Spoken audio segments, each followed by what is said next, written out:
तो ऐसे जो है जो दुख भोग रहे हैं और दुख देने वाले हैं जो प्राणी, उनके प्रति करुणा रखना, करुणा भाव को रखना। और उसके बाद आता है मैत्री करुणा मुदित। मुद का मतलब अर्थ है आनंद। तो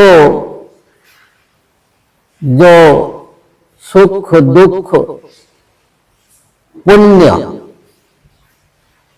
तो मुदितों का संपर्क आता है पुण्यों के साथ।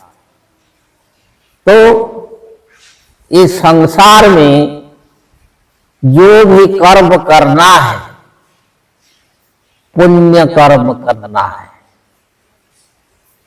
जो कि संसार का हित के लिए हो, प्राणी जगत का हित के लिए हो, ऐसा कर्म करना चाहिए और उसको बोला जाता है पुण्य। जो अपने अंदर जो पवित्रता को धारण करता है और सारे जो है प्राणी जगत को, आत्मा को, जीव को ही ईश्वर मानता है, तो वो जो है इस संसार में पुण्य कर्म करता है।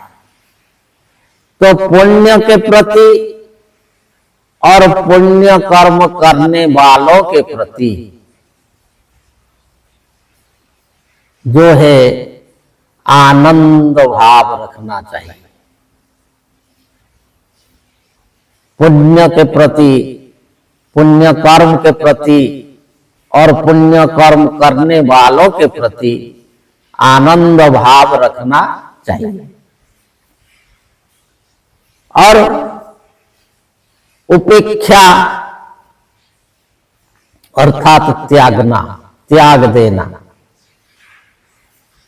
तो किसको त्यागना? तो पुण्य के बाद आता है अपुण्य, पुण्यापुण्य, अपुण्य। अपुण्य को त्यागना है, अर्थात कि जो अपुण्य है, जो पाप है, जो ये प्राणी जगत के लिए, संसार के लिए क्षतिकारक है, तो ऐसे कर्म को त्यागना चाहिए, त्याग देना चाहिए।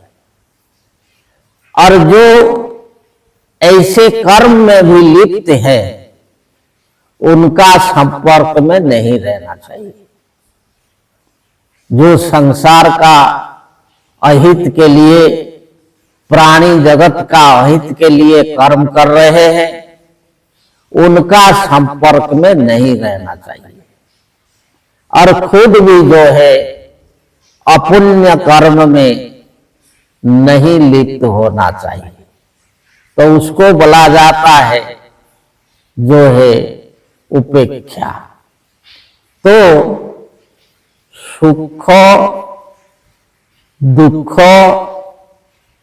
पुण्यापुण्य, ये जो चार है, तो उसमें संपर्क कैसे होता है कि मैत्री, करुणा, मुदित, उपेक्षा।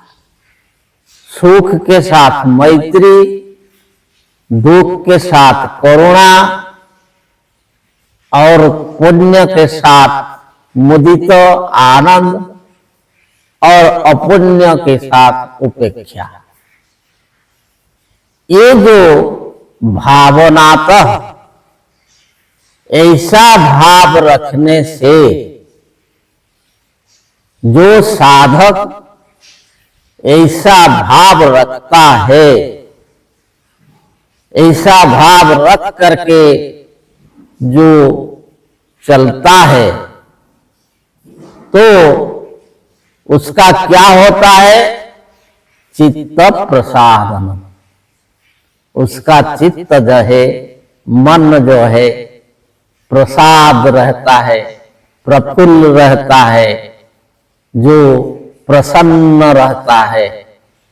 तो वो जो चित्त का प्रसन्न होने से, प्रफुल्ल होने से, वो साधक जो है वही व्याधि, स्तेन इत्यादि और ये जो दुख, दुर्मनस्य इत्यादि, ये सब चित्त विक्षेपकारी जो तत्वों को हटा करके वो अपना स्वरूप में अवस्थित होता है।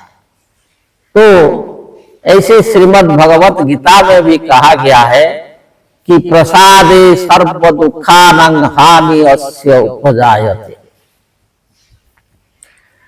अस्य जो साधक का प्रसादे, जब चित्त प्रसन्न हो जाता है, जो प्रफुल्ल हो जाता है, तो सर्व दुखानां हानि अस्य उपजायते।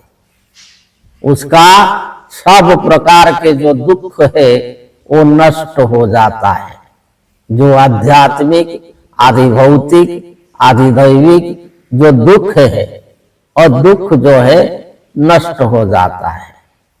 तो ये जो बताया गया सूत्र में कि मैत्री, करुणा, मुदित, उपेक्षाणं सुख दुख पुण्या पुण्य विषयाणं भावना तो चित्त प्रसादन। तो ऐसे जो चित्त प्रसन्न होता है, मन प्रफुल्लित होता है, और तो साधक के सारे दुख का अवसान हो जाता है। आगे बताएं। जय जय।